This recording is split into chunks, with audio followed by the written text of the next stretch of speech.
Yo, what's going on, everybody? It's Devin Thomas back with another episode of Unscripted. It's been a good week. It's been a busy week. I've had a lot going on this week. I'm trying to think. Was out at the country club a lot this week. Out at a little Chamisol with Stevie. He's been doing a lot of swimming, trying to focus on his health, dial it in. Still been an ongoing issue for him, but it seems like a lot of his problems have dwindled. I think it's really just coming down to like, mainly it seems like neck and then maybe like lymph node, throat area pain. But yeah, like I said, he went to the ER, CAT scan, blood test. There's no like crazy cancer or any weird shit like that. So like, I'm faithful and hopeful that the problem is something maybe just related to being sick, like legitimately sick at this point. I won't lie, these last few days, like everybody else in the house has been ill except for me. But I've had like, my body's fighting something because, dude, I was like falling asleep at 4 o'clock in the afternoon. I'm like, I never fall asleep at fucking 4 o'clock in the afternoon ever. I could barely sleep as it is. You know, I wouldn't go as far as saying that I'm an insomniac, but I definitely am known to be a night owl. You know, I spend a lot of nights just up and burning the midnight oil. And whether that's writing or just hanging out, I do drink a lot of coffee. I do blame that. It's funny, I actually bought these like New York coffee cups, like the short little blue cups. You'll see them in movies and shit and like East Coast television. But it's funny because I usually drink like a 20-ounce cup 4 times a day, which I know sounds fucking crazy even saying it now, but 80 ounces of coffee a day. I just fucking love it. I just love that caffeine, that sweet, dark fucking bean. It's so good. But yeah, the little cups have helped. And yeah, you know, it's made me a little less restless at night. And it's also a good way to kind of like monitor that in general. But I think it's a fucking, was it the FDA or the USD? I don't even know. Whoever does health in America, they say like you should have 4 cups of coffee a day max. And that's usually what I do. I remember I used to be bad, dude. I drink like a couple pots a day. Like I was full blown addicted to caffeine at one point. And like, it was funny too, because, you know, I joke about Stevie spending like $500 a month on fucking pizzas and I had to like, you know, learn how to make them. I was easily blowing $500 a month on just fucking coffee beans. I would buy the nicest beans. I didn't care how much it fucking cost. It's like when some people go to the pot shop, they're like, I want top shelf weed. I was like, I want top shelf fucking coffee bean. Give me the best of the best or nothing at all. That's how I felt. There was no compromising on coffee. And I'll be honest, I'm still the same way. I'll drink a cup of fucking McCafe, whatever. It's not bad. It's a good cup for $1. I'll drink Winshells. I'll drink fucking gas station coffee. Coffee's like pizza. It's just good anytime, you know, but fuck, maybe I draw the line at Folgers and Maxwell House. And I know some people like that shit, but sorry, I'm not, you know, not about it. I like a whole bean, don't like a grind. I like to grind that shit myself, real fresh, real aromatic. And yeah, but anyways, as far as like health and shit this week, yeah, I've been headed out to Chamisol with Stevie. They got great complimentary coffee. It's a little dark for my taste. I'm more of a light roast guy, but he's been doing laps and shit swimming. I've been mostly sitting poolside and just being lazy. I'm going to bring my laptop out there and start typing. I've kind of been enjoying it. I've been going and sitting in the car. And it's kind of like a sanctuary. I just turn the AC on all the fucking way and like either listen to a podcast or just kind of reflect or read. I've been reading this really great book, Rewriting Indie Cinema by J.J. Murphy. And I'll get into that in a minute. But yeah, he's a great author. He's a professor who writes like, you know, I won't call them dissertations, but he writes really good commentary on modern cinema and even vintage cinema. But like his modern commentary on just like Sean Baker, Joe Swanberg, and like, you know, even the mumblecore movement and some of that, which obviously I'm passionate about. It's just really insightful. It really shows you how like on the cutting edge these guys were just using modern tools to make movies when there was like no one else was really considering it. And there were some other people doing it like Lars von Trier and perhaps even other people that were like getting those cameras at the time. There's definitely other people with like money that were like, hey, these little digital cameras could do some big shit. I'd even say George Lucas, you know, he was using like Silicon Valley imaging cameras to make fucking some of those early Star Wars films. Or maybe not early, but I think Phantom Menace relied heavily on like early digital technology to actually achieve those, you know, results. And if you ever get a chance, sorry, I'm on a fucking all over the place, but if you ever get a chance to watch the Phantom Menace behind the scenes and nerd out hard, George Lucas is a fucking editing genius. Like he was taking shots and just taking something from here and cutting halfway and merging. And like the guy is so ahead of his time. The only disappointment I have for George is that he didn't make more fucking movies. And I think it's because people bashed him so fucking hard for those prequels and they are so good.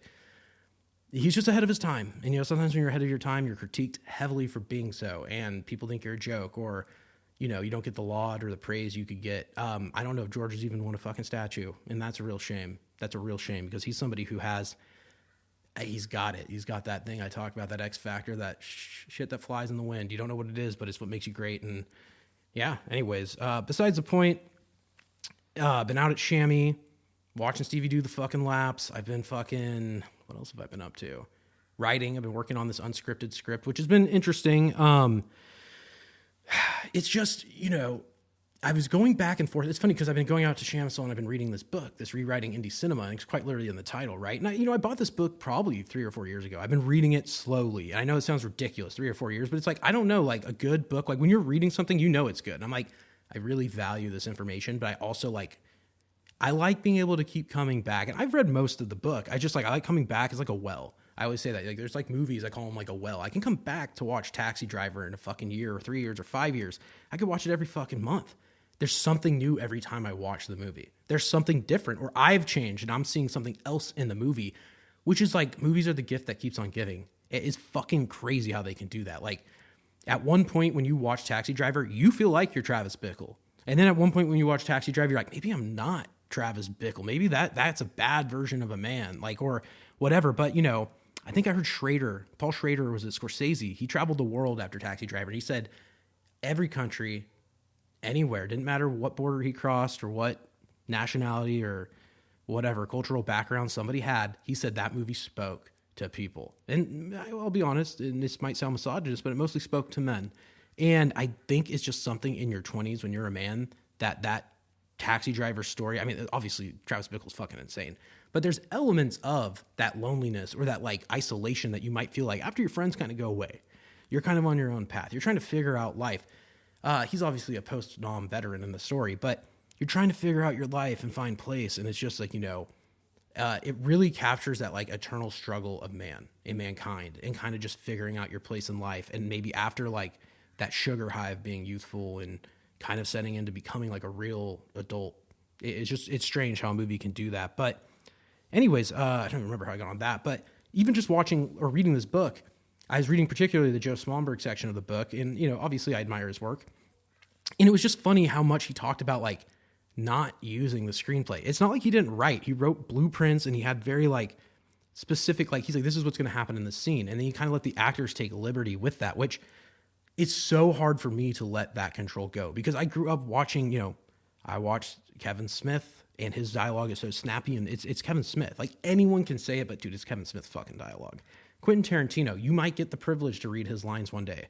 I heard Walton Goggins even talking about how like he didn't even care if he got the role in Hateful Eight. He's like, I just want to read these lines because Tarantino's voice is so specific, but he can let people take his work and actually mold it into their own words. It's fucking crazy, but it's true. And it's like, that's kind of like, I don't know. It's so hard to give that up because when you are a writer, you're very proud of every line and every word and every joke and every sentence makes like a lot. And like, look, I'm not saying like I'm stuck on every fucking word. Like if somebody does an ad lib, that's fine.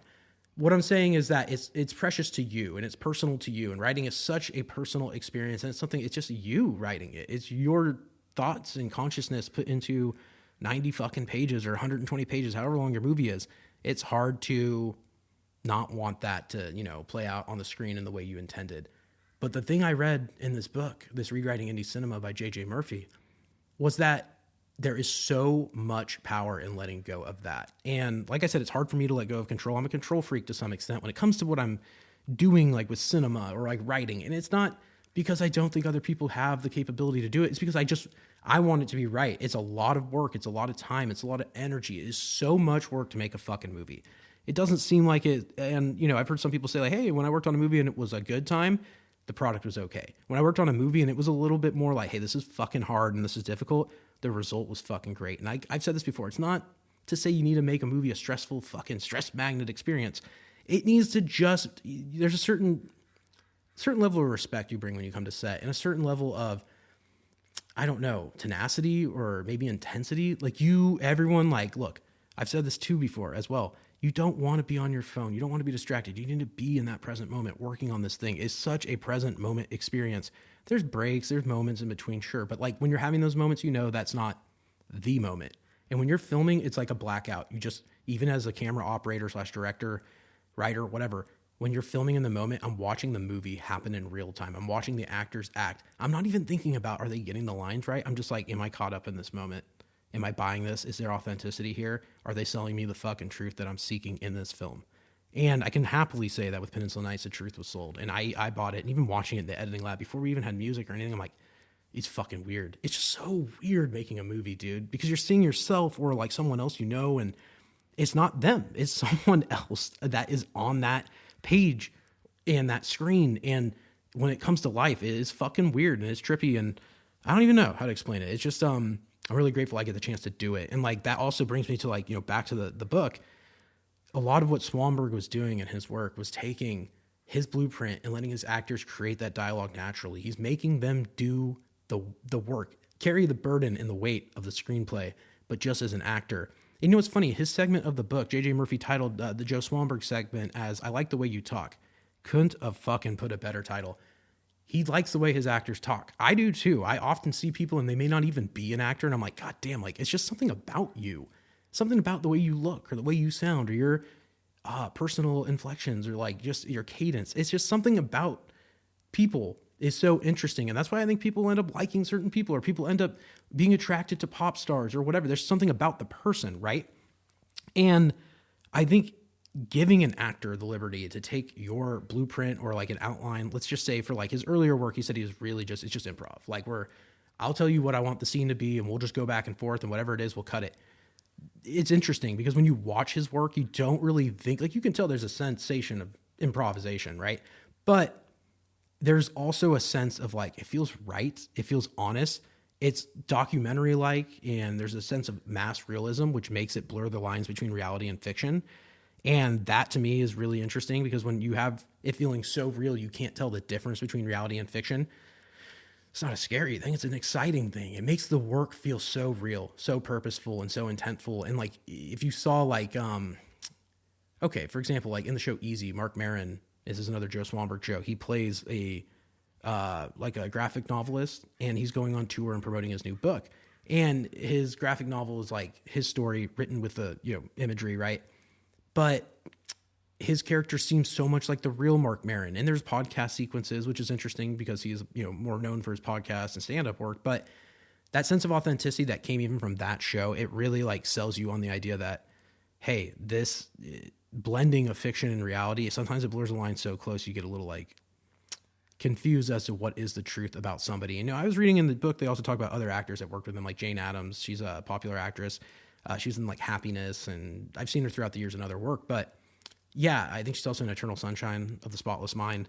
But she's in a lot of Joe's work, and she's also in the show Easy. But in this one movie, All the Lights in the Sky, particularly, she plays kind of like an aging actress, and like there's some other notable mumblecore figures in there too, like Sophia Takal. And it's just funny because she said, like, after I made the movie, so many of her friends were asking her, like, hey, like, is that really how you feel and shit? And she's like, no, like, she's like, are you fucking kidding? She's like, I based this off another person I kind of knew, which obviously she would never disclose who that person is. But that's the funny thing is like, sometimes people can't tell the difference between the fiction and the reality because the acting comes across so naturalistic in these like mumblecore-esque films, let alone Joe Swanberg's body of work.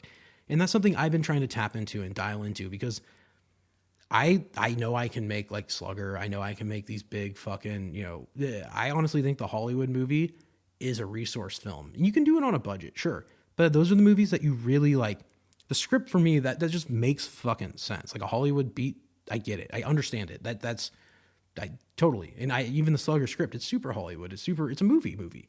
But when you watch something like this, where it's the improv nature, more of that Cassavetes, and I kind of consider Joe Swanberg the modern Cassavetes, which maybe it's a bold statement to make, but I don't really care, to be quite frank, because I feel like, one, his work's very underappreciated, and as edgy and as fucking hard as he pushes the line, he is seeking some extremely real truths about human nature and about reality and life, and like, I think that's something I'm seeking too. I always said it, and even during Q&As, I'm seeking the truth within art, the truth within the performance, the truth within just anything you're doing in life. And the truth, like it sounds, what is the truth?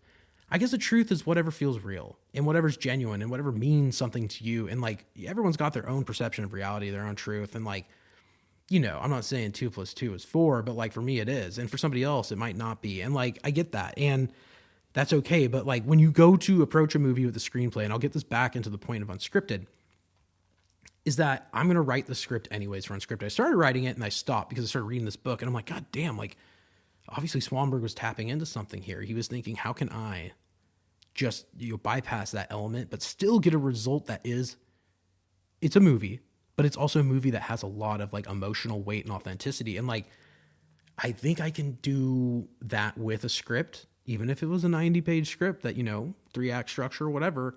Could I still just take that and read it with the actors and then just be like, hey, like, we just remembered that, but we're not going to stick to that. If you feel like you need a line here, let's just fucking go for it. Or like, if we want to make this moment how we want to make it, let's just go for it. And like I said, it's hard to let go of control, because when you write something, you start thinking this is more finite than what's going to actually happen on set. And that's natural. That's just part of that's your brain protecting you from fucking making a mistake, right? Because I said, it's a lot of time, it's a lot of money, it's a lot of investment into making a movie. Despite being micro budget, it still costs time and money. I got bills to pay. I got a life I'm living. So you can't ignore that. You can't be ignorant to that. But also, this format allows you to make a movie maybe more quickly with a little bit less, not less care, but maybe more leniency for errors that could become happy mistakes. Also in this book I was reading, Swanberg does 1 or 2 takes. It's bold. On Peninsula Nights, I will admit, I think I overshot it. I think I was doing like 7 or 8 takes, but I was also afraid. I was afraid that I wasn't going to get it. And it wasn't the actors, it was me. I was afraid, if I don't get it now, can I get everybody back here? Can I do this again? And you know what's funny about that? Is the most difficult scene I shot with the most assets, extras. I had a band come. I had like fucking one of the guys who started the band Revolution come and fucking sing in the movie. Like, he's got great music. Matt Luca, go check him out. But besides the point, like, I was a lot on the line. I was like, okay, I got some like pretty notable people coming. I've got a lot of extras. This location was not paid for. Shout out Salachi family. I appreciate you guys for having us. It was a great, wonderful night. They generously gave this property to us to use. And we had a time limit, but regardless, I had a 4 or 5 hour time period to like, I can nail this. I can get it in this time. With all the high stakes of this evening, that was the most fun I had. I shot the least amount of takes, battery dying kind of situation. We're like, fuck, if we get it, we get it. It came out great. I remember a couple nights after we shot the scene, I had people over for a Christmas party. I think we shot it on December 17th, 2023. And then December 22nd, 2023, we had folks over at our house for a nice, great Christmas party. It was almost like our housewarming Christmas party. And brought a few of them into the editing room just to see the scene. And the scene was rough. It was the long cut, no music really, just the ambiance of the room. And it captivated them. And they were just like, I can't believe this is what you guys were doing while we were there. And like, I don't know, when people say that shit, you kind of get like a little bit of an idea that like, hey, okay, like this obviously is maybe better than I thought. And also I think I'm on something here, which, admittedly, I feel like we were. And that's not to stroke my own ego. It's just to say like, wow, like I could see the power of the film as I was making it. It's very strange. It's not like the old days where you go shoot a fucking can of 35 and wait to get dailies or a rush the next day or even that night. I literally came home and we downloaded the footage and started cutting it. And, it's just very powerful to see how that affected, people. Now, that all being said, with Unscripted, or the idea of the unscripted type movie, which I know it sounds like it's going to be about the podcast, there will be elements of, but it's kind of like, fuck it. I'm kind of throwing it all to the wind. There was this big high after Peninsula Nights where I felt so much pressure to do that again. And I'm kind of like, okay, well, like I've changed my mind on some production things. Like maybe I don't need to do this or that. Maybe I can get away with more if I do this, or like not worry so much if I do that. And that's really, I think it's important, because it's not compromise. It's coming to terms with your resources and where you're at and what you can achieve. And like right now, like believe me, Slugger is still like the long haul project. That's the one that like I think is a real Hollywood movie that could like, it's like a fucking launch pad movie. Get known for it, can really get out there, very commercial, could be very successful. And I thoroughly believe that, and I'm still working on that actively. But what can I do this winter? What can I do in the next, 3 months? I think this unscripted movie. And also, like I would like to obviously be in a movie. I've voiced this a couple times here, but it's like, I think it'll be interesting. I think that I'm finally at a place where I, as a director, writer, feel comfortable being in front of the camera and actually like presenting myself in this way. So that goes into also what I've been reading about the improv nature. Is like, obviously even doing a podcast like this is a sentient, conscious flow stream, whatever you would call it. If I can talk this much in this format, I think I can fucking make up some words in the movie, and also get my acting partner, whoever I'm working with, we can drive authentic conversations. I'm not the only one that can do this shit. I'm just saying it will come across in a way that I think that I couldn't script. And even if I do script, I'm going to tell myself it's okay to walk away from those written words and make this thing authentic or whatever it needs to be, and tell a story that's true and genuine, that sells not only the truth, but whatever, and not selling anything. I think it just needs to be what it is. And I feel like Stevie and I have been talking a lot about the outline. I think we have a similar vision for like how the story should be, at least, and like the moments that we're going to craft. And like, this is a little arbitrary, but people talk about videography versus cinematographer. Like videographers capture, the moment, right? Cinematographers create the fucking moment. And like, Stevie and I are both really into cinematography. Obviously, I'm really into directing. I'd say he's pretty into directing too, obviously. And like, we know how to create the moment. We're crafting a moment. I'm not just fucking capturing hot air. It is, and I'm not saying it's all hot air. Videographers are great. But I'm saying like, it isn't just like, we're not filming like a fucking after party video. We're creating moments. We're crafting a scene. We're trying to make you feel something through this medium. And it's strange and it is its own fucking art. But like, yeah, I'm excited to do that. And I think also adding in this like improvisation nature is something that will make it more exciting. Also, like, something I didn't talk about, but like psychodrama, like playing on real life elements to invoke the feelings or the emotions within the film. I know Cassavetes was known for massive rehearsal, heavy reshooting. He really drove his actors fucking crazy. He's like a Fincher of sorts in terms of like how much he wanted out of them. Swanberg, on the other hand, said like, no, like we're going to do minimal rehearsal. We're going to come in with a take on this where it's like, let me see what you do. And like I said, the chapter or the segment of the book, Rewriting Indie Cinema by J.J. Murphy, is called I Like the Way You Talk. And I think Joe captures the essence of that very well in his work. And that's exactly what, I would like to not even emulate, but I think like that's a good philosophy to go by. He was also cranking movies out. Like, I mean, this guy made like 7 features in a fucking year. And that did a lot for his career. And, it's funny, his 2011 career, he was obviously in crisis, according to the book as well. But like, you could even just tell who makes 7 movies in a year. I would love to do it, but like, and I've had the ambition, but it's like, dude, something inside was telling him I got to do this, And it's funny because after he made all these movies, he kind of had his breakout hit, Drinking Buddies. And he even said for that film, 45-page outline script, because, he had some cash on the line, a couple $100,000, maybe $1 million. And he had to deliver. And like, investors they're sticklers. They want to see a fucking outline. Even 45 pages is probably enough to get the job done. But he obviously knew that. But it was interesting. He said when he would go to like, Jake Johnson or Olivia Wilde to show him the script, he's like, I didn't show him the script. I gave him 2 fucking pages every time we shot that just had 1-line sentences. This is what you're going to do. You go up there, you do this, okay? And the magic happened. And I think that, for me at least, like there's something, and if you haven't seen a Joe Swanberg movie, please don't wait.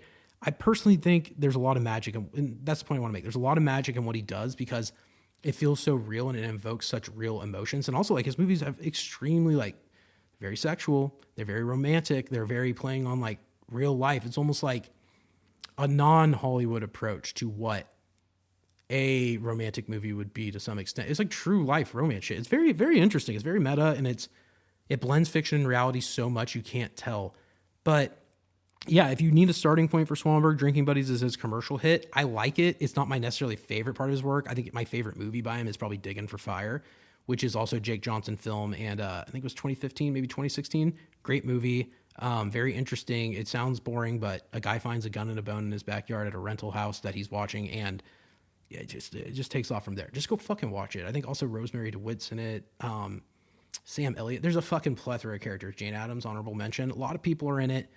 Brie Larson, Sam Rockwell. I mean, if the cast doesn't sell you, then fuck, I don't think anything will. But if you don't want to watch Digging for Fire, I highly suggest everyone go watch Easy on Netflix, because not only was the show canceled too soon, 3 seasons, it's an improv show, takes place in Chicago. The show will make you want to move to fucking Chi-Town.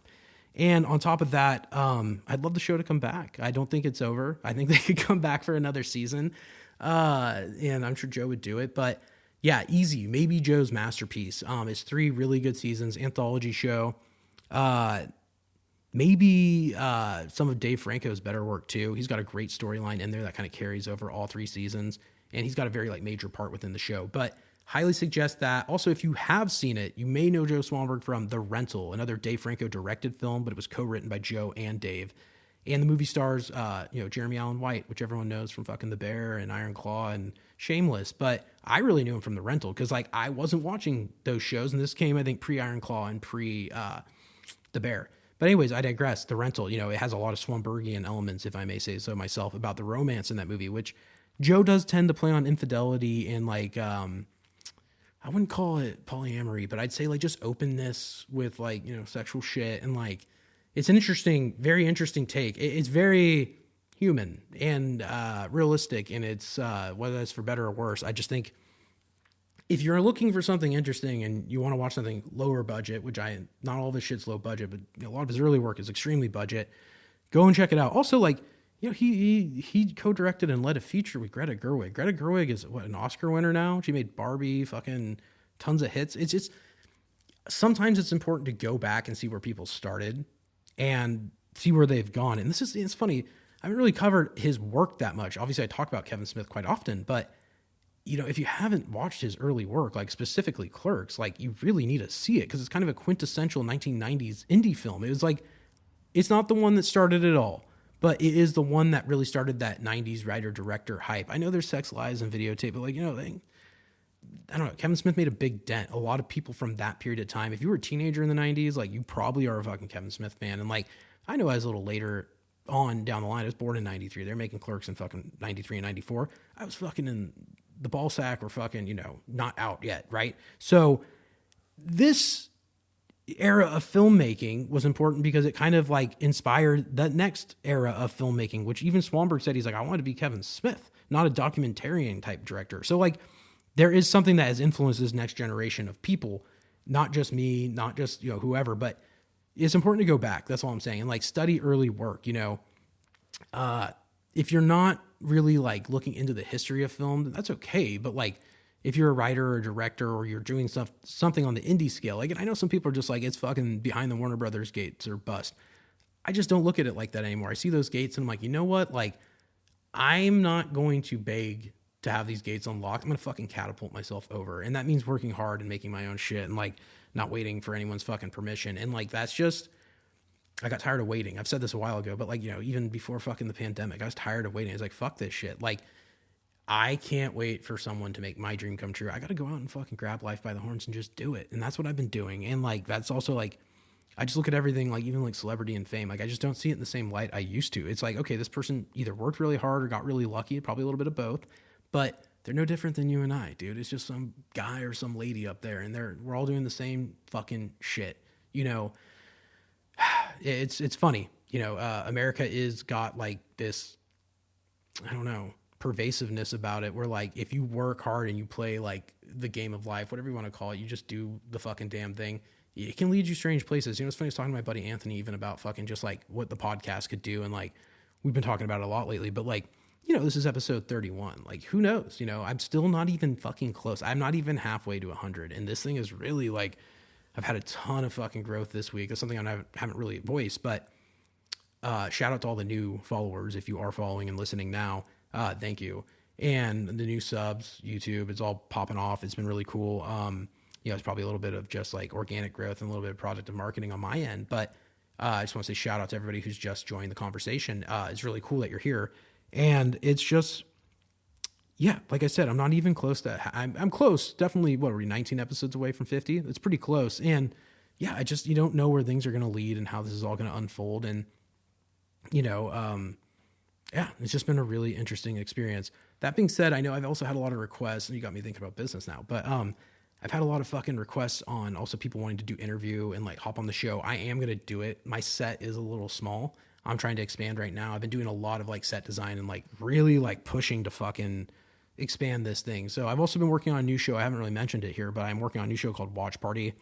Everything's pretty much set up. I'm just producing some of the like, musical elements for it and trying to make sure that the show has the right tone and everything, but very close to starting that. Watch Party is going to be like a film forward podcast as well, but really we're going to just watch a movie and focus on that, which I really wish I would have had time to shoot an episode of that this week, because I watched some great fucking movies this week. Some really good fucking movies this week, which I'll get into in a second, but I want to cap on the unscripted movie thing. The unscripted movie is obviously something that I think is going to be interesting. I think it's going to rely on not only the script, but a lot of improv, and I'll cast and make sure I get the right people involved. But yeah, the movie it's about me and my life and kind of like manifestation and other things. So I'm excited to get to work on that.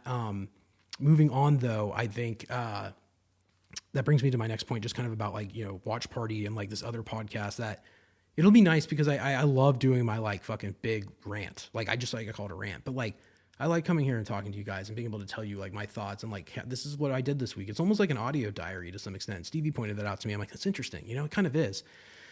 But I think it'd be fun to have some other people in the conversation regularly. Cause like, it's funny. Like I was with Christine and Stevie and we just watched something. I think it was F1. And I told them like, fuck guys, we could have just been recording. This conversation was a podcast. And then we had another conversation about something else and this and that. And it's just like, yeah. I'm like, this is enough. We got to start recording these fucking things. So Watch Party will be ideally Stevie, Christine, and I, and we're just going to talk about movies. We love fucking movies. That's what we do. We watch a ton of movies. We act in movies. We make movies. It's what we do. And to talk about them with other people that love them as much as I do, I even pitched the idea to Anthony. He's described it as like a fucking sleepover. It's like, absolutely. You know those fucking vibes back in the day when you'd watch a movie like Step Brothers or Talladega and you'd laugh all night and then just make the fucking jokes after? That's the energy I'm trying to capture. And, it's also a show where it's like, it feels like if you wanted to crack a beer or like smoke a J or some shit, no one's going to the fun police aren't coming to get you. This is a fun podcast and it's going to be a lot of fun. And I'm excited to get Watch Party started. So look out for Watch Party. I'm working on it, trying to get it produced, waiting on a microphone to come in the mail. All that shit. So that's pretty fun. I also been messing around with my new Tascam interface and some new DAWs. I've been trying out Cubase because my laptop, I don't have Logic on. And Cubase is interesting. It's always been like kind of like talked shit on in the industry, or like people just don't talk about it highly. I have one friend, Sal, who just swears by the fucking thing. Like it's all he uses. And I get it. It's a clean software. I'm actually pretty impressed with it. So might be recording Watch Party on that. That's more inside baseball shit. But yeah, excited to do Watch Party. I got around to watching some really fucking good movies this week. And specifically, I got to watch Together. It's directed by Michael Shanks. I've never heard of him, but really, really tight direction. The movie stars Dave Franco and Alison Brie, his wife. So obviously the chemistry is top notch off the bat. It's funny. Franco also, I mentioned The Rental earlier. Maybe that was subconscious because of the Swanberg shit, but he also directed Alison Brie in The Rental. And Dave Franco's The Rental, by the way. Like, before I get started on Together, Dave Franco is an excellent director. He's a young auteur. He's getting legs in this game. I know James always overshadowed maybe Dave in his youth, but I think Dave Franco is a huge in his own right megastar. He's great in the Now You See Me movies. He's great in Easy. He's great in pretty much everything he does. I'm obviously a fan of his work, and I think that he is someone to keep an eye on, as even far as a director. And The Rental, if you haven't seen it, like 10 out of 10. Like, the movie's only 5 years old, but it's timeless. It's the typical Airbnb, they go on vacation, but it's not typical at all. And it's so good. And if you like Jeremy Allen White, let alone Alison Brie and Dave Franco, him behind the camera, he's heavy-handed in a good way. He makes a really good picture, and his movie is crisp. Now, Together, Michael Shanks movie starring Dave Franco and Alison Brie, wow. The movie was intentful. Every shot made sense. Michael Shanks came prepared. He had a vision. The movie was terrifying. I was legitimately fucking scared watching it. And I'll say this, the first half hour, little bit more scare. And not even jump scare, but it's scary. It puts the fucking fear into you that this movie is not, I wouldn't show it to a kid, okay? It's scary. It spooked me. I was watching it in the fucking garage with headphones on alone. And like 5 minutes in, there's like this like imagery. I was just like, whoa, like this is disturbingly scary. I even told Stevie, I'm like, I'm out there in the fucking garage. I'm like, this was scary. Like, I gotta watch it with the group, maybe keep a light on. But anyways, the movie, it gets into it, and it's like Franco's kind of playing this musician guy who's ready to move out of the city with his longtime girlfriend, and you can tell their relationship's being affected by Franco's parents' death. And it's just, I think their names are Tim and Millie. I don't want to just call them Franco and Brie, but like Tim, Franco's character, he's going through like a struggle. He's also got an identity crisis. He's an aging, musician, 35. He's not sure if he's going to still want to do this, or like how can he still make it work with his life changing and getting older.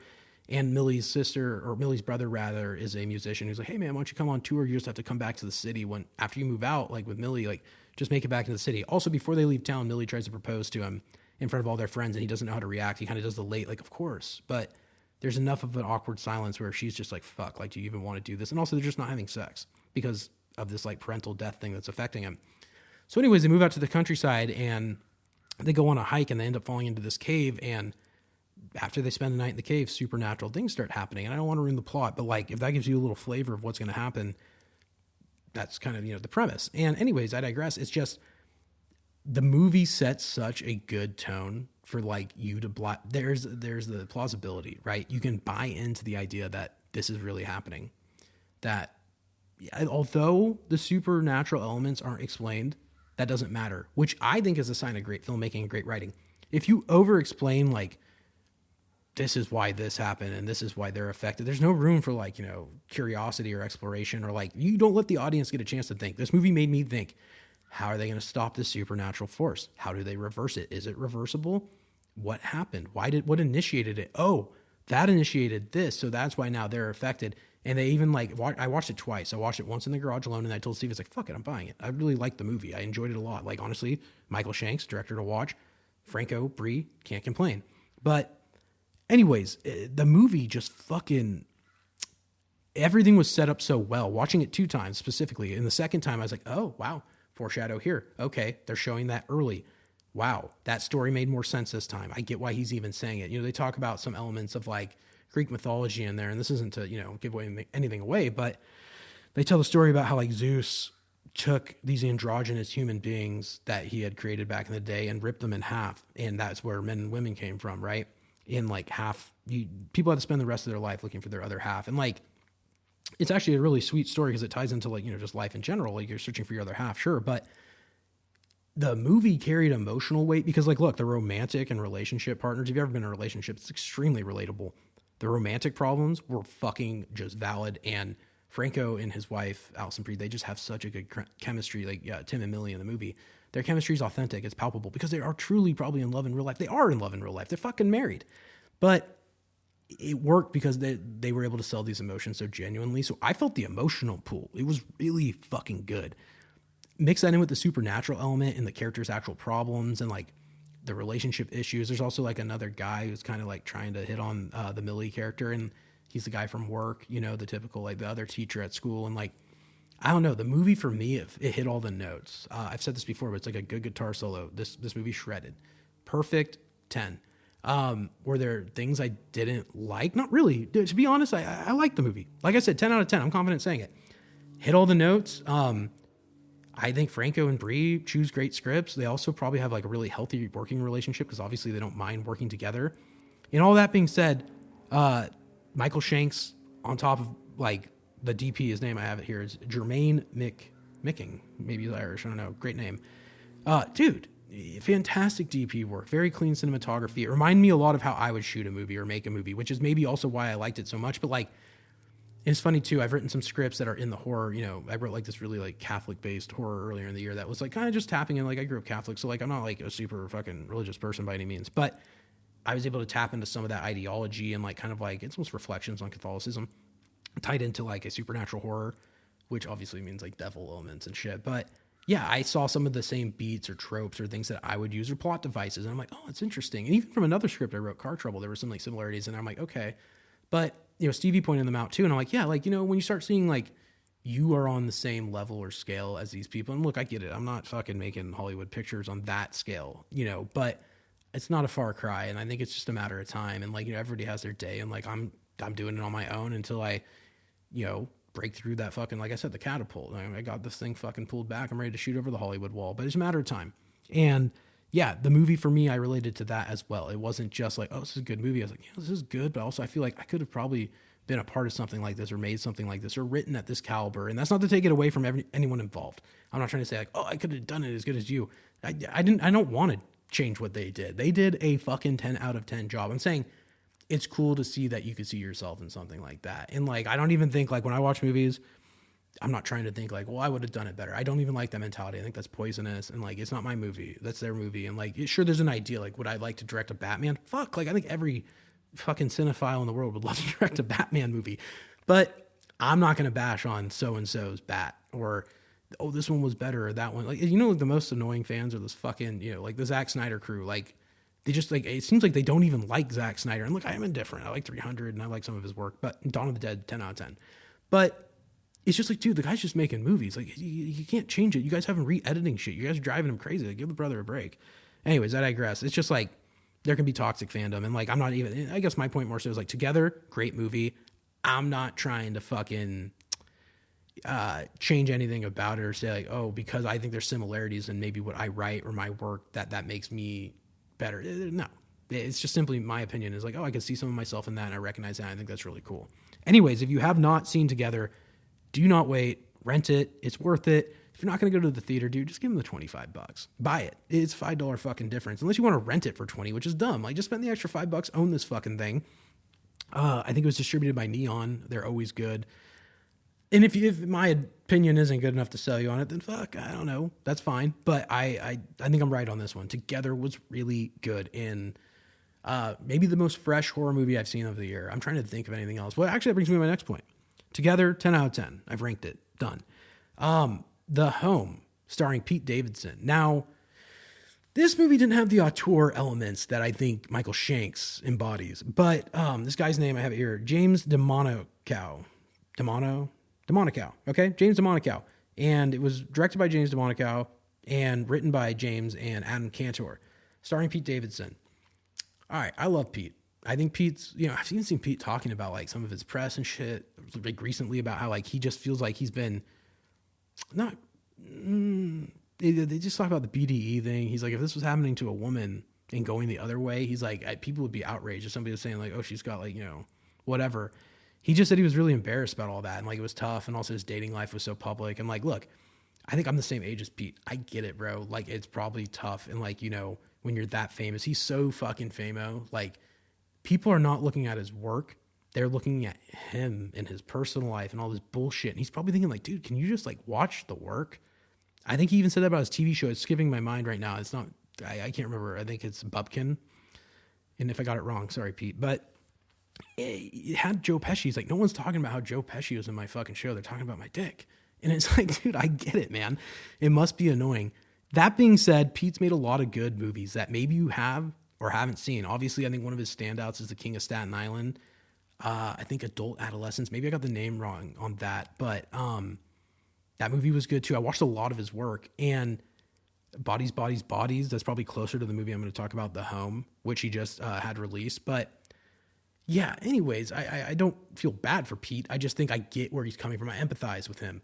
That sucks, dude. It sucks that people don't watch your shit. Maybe I know Pete's got fans. He's fine. But like, I get it. You want people to know you for your work. You don't want to be known for your fucking media conjecture and like fucking the TMZ and all that shit. And like, I really like, even him vocalizing it, it's like, that's interesting. I didn't realize that was something that like, I think it bothers everybody, but like seeing that he didn't like being under the microscope in that way, I get it. And I think that's kind of like something that people should like, even like the media, like, watch out. Like, this guy, it's a modern day. Like this guy's telling you straight up, like, you're not feeding me in a way that is maybe not even good for his ego, but like just unhealthy in general. Like, he's made some fucking movies and we're going to talk about him. We're going to talk about The Home. I feel bad even fucking talking about the media conjecture right now, but The Home, it's an interesting movie. Pete must pick his scripts, really well, or he has a team that is, helping him sift through and find the right project. But Pete kind of plays like a troubled teen from a foster home in this film. There's a cold open that shows him with his older brother, who's also a foster kid, and it shows his family. He's got like, parents that aren't the same race as him. He's got brothers and sisters that are different. It's a diverse, eclectic group of children from all backgrounds and cultures of life. And I think that's cool. And when he says goodbye to his older brother goes to college, and then something happens. He's killed or like kills himself. Something bad happens, right? Well, then it cuts to like, 15 years later, and Pete's now a young adult, maybe 30. And he's kind of out doing like, I don't remember what he got caught for. I think he was like breaking into a house or something. He's in trouble. He's like a degenerate, right? I think he was breaking into a place and he gets caught, and then he goes to court, and basically his dad, I think, works at the courthouse or is like an attorney. And he's like, I made a deal with the judge. Like, you will not get in trouble if you go and work at this home. And it's an old person's home, like a convalescent home. So he goes and he's forced into the job. And while he's there, he starts to realize something else is going on. Now, the premise of the movie was fine. The one location element I really appreciated, like setting the majority of the film within the home. There's a few cutaways to other locations. There is the intro, in my opinion, like editing wise and directing wise, was sloppy. Like, it did not articulate the story that was to come very well.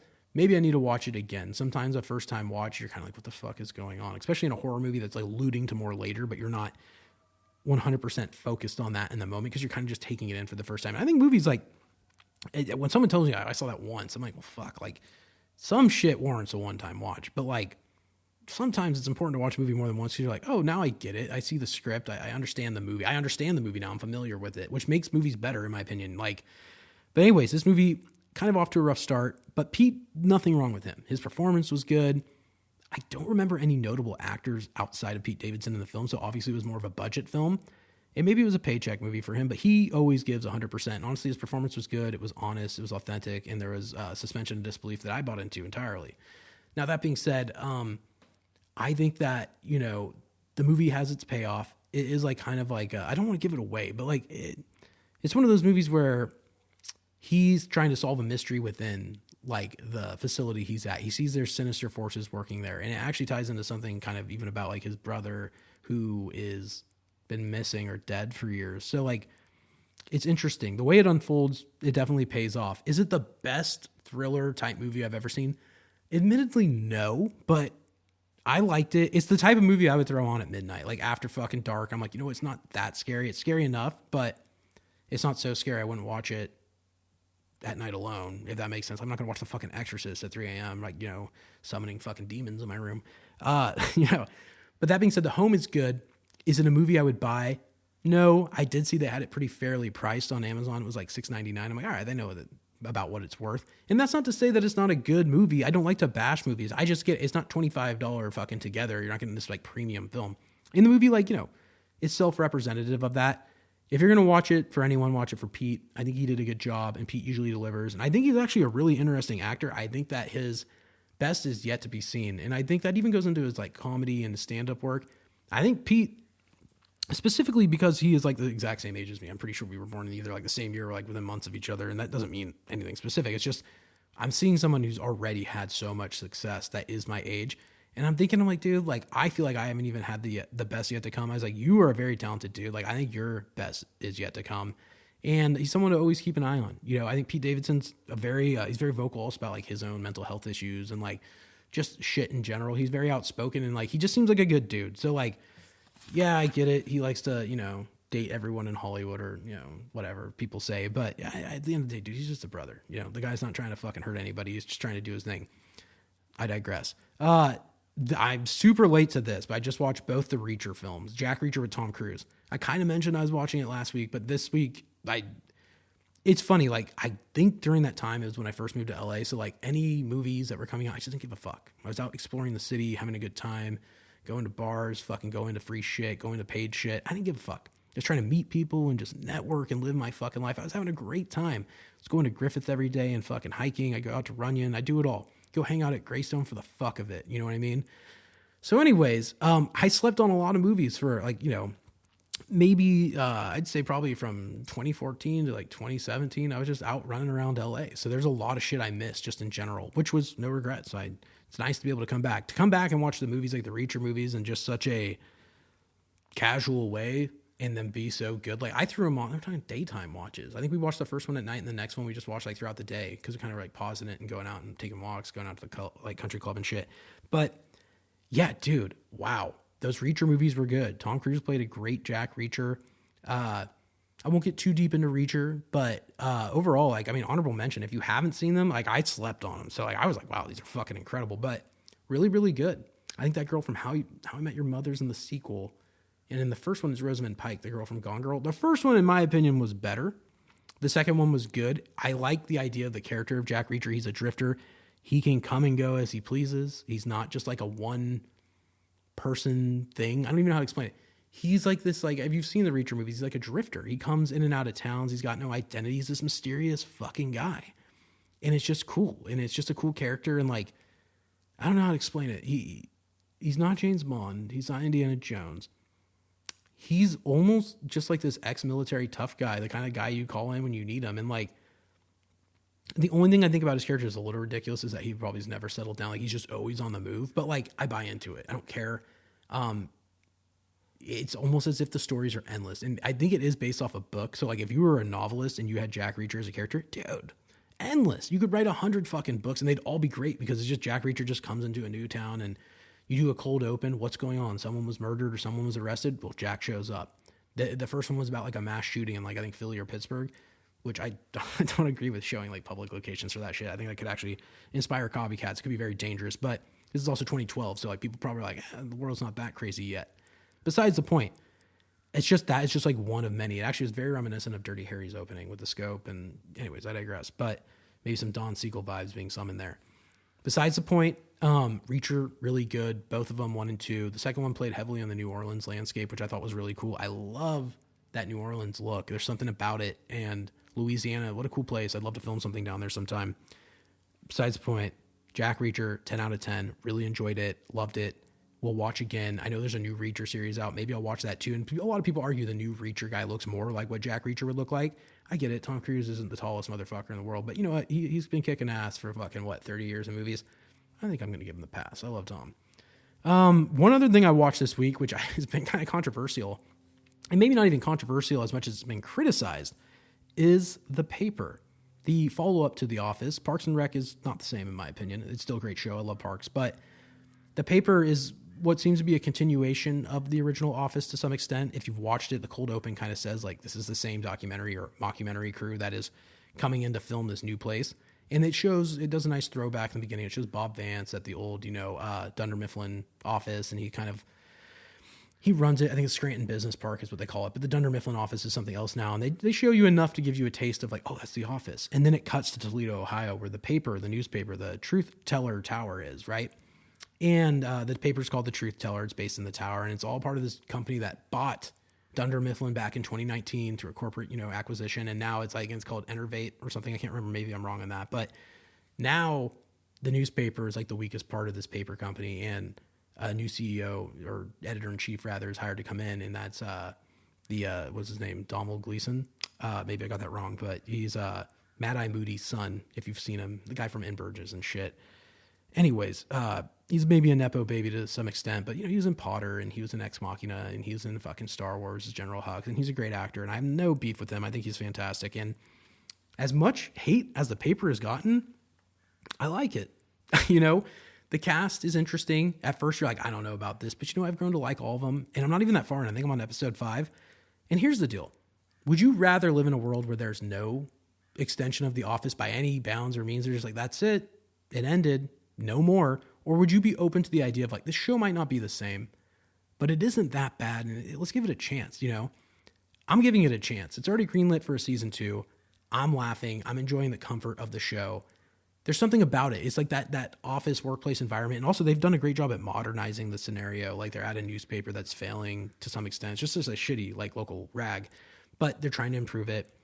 There's modern problems with modern solutions. There's modern romance. There's just all the things that you would maybe think like if they had Tinder in The Office, Michael Scott would have 100% have been on Tinder, right? They play on those elements, or Hinge, or whatever you want to call it. They're just nailing it. And honestly, like, give it a chance. And for all the haters out there, give it a fucking chance. The show isn't bad. It's good. It is not going to be The fucking Office. You need to understand that. It will never be The fucking Office. You don't have Carell. You don't have fucking Krasinski. You don't have fucking Rainn Wilson. You don't have that cast. That's okay. It's not going to be that. They've done Oscar, by the way, is in it. Oscar's great. He is Oscar 100%. And you know what? His character is like, it's just refreshing to see him. There is something nice about seeing some OG cast members, but look, give it a chance. If you haven't watched it, The Paper is good. Already greenlit for season 2. They know what they got, and I think that they should stick to their guns. This isn't Suits LA. All right. This isn't some fucking like, didn't work like we thought it was going to work. It's a good show. I think NBC's confident. Peacock's confident in producing it. If you haven't seen it, you give it a chance. Like I said, I'm only 5 episodes in, but even 5 episodes, I've seen enough to judge it and be like, I would continue watching this show. It's comforting. The characters are cool. The Office, even on that note, it was a comfort show. Why do you think like The Office or like Friends were so heavily streamed on Netflix before they left? And I think they're still heavily streamed now, but they were the most streamed shows. If you went to the top fucking 2 shows on Netflix back when those were on there, it'd be like Friends, Office. I remember I'd fucking order a pizza, come home and be like, okay, it's obvious choice. Boom. We're watching Friends right now. We're watching The Office right now. The Paper is going to be one of those top 10 shows. Just give it time. Even Parks and Rec, it's one of those shows that like, some people might think like, this isn't the right pitch for me. I don't know. Give it time. Don't knock it till you rock it kind of situation. And on that note, congrats to everybody who made The Paper. I know Greg Daniels. There's another creator. His name is skipping my mind right now, but Greg Daniels specifically, he's had a huge career in television in the United States, and especially in the America cinema space, or actually it makes network television space. And if you're a fan of The Office at all, I think The Paper will do some fan service, but I also think it'll just, open you up to a new cast and group of people, and it'll be exciting. So The Paper, highly recommend it. Highly recommend Together. That movie was insane. The Home, I can't highly recommend it, but if you're feeling like watching a little Pete Davidson flick, it's good. And honestly, like, I think I'm bashing it more than I should. The movie was solid, direction and stuff. And like I was just saying, I don't want to tell somebody how to do it, but it wasn't as tight, I don't think, as it could be. But you know what? The movie got out there. It's good. I think it was distributed by Vertical maybe. So maybe it was an indie guy who like put it out. But I digress. This week's been fucking crazy. It was busy. I got a lot done. I'm focused on, like I said, Unscripted. I'm focused on Watch Party. Just like expanding the empire, you know. I feel like Rome right now, or maybe I feel like modern America. Let's expand, you know, let's get fucking crazy. No, I'm kidding. Yeah, but anyways, this week was, you know, it was good. This week, like I said, I'm going to focus heavily on Unscripted. I think I'm going to be heading out to the club in a minute here with Stevie. He's going to go take some fucking laps and swim, and going to fucking take a big walk. I've been also going to like Toro Regional, and it's a nice little park out here off like Highway 68 in my area, and dude, the park is just so nice to go and take a walk. It feels like you're at summer camp walking out there. So I think I'm going to go ahead and do that today and just fucking get out. And, you know, we've had the hottest week this past week that we've had in like fucking probably all year. And I took a walk this morning. It was like fucking drizzling. So, you know, like maybe autumn came sooner than I thought. Anyways, guys, I'm going to stay focused on filmmaking. I'm going to stay focused on Unscripted and drafting the script of Unscripted, which sounds fucking crazy. And just, yeah, getting out, taking care of my health. I hope you guys all do the same. That's about all I got, guys. I'm Devin Thomas, and this is another episode of Unscripted. I'll talk to you all next week.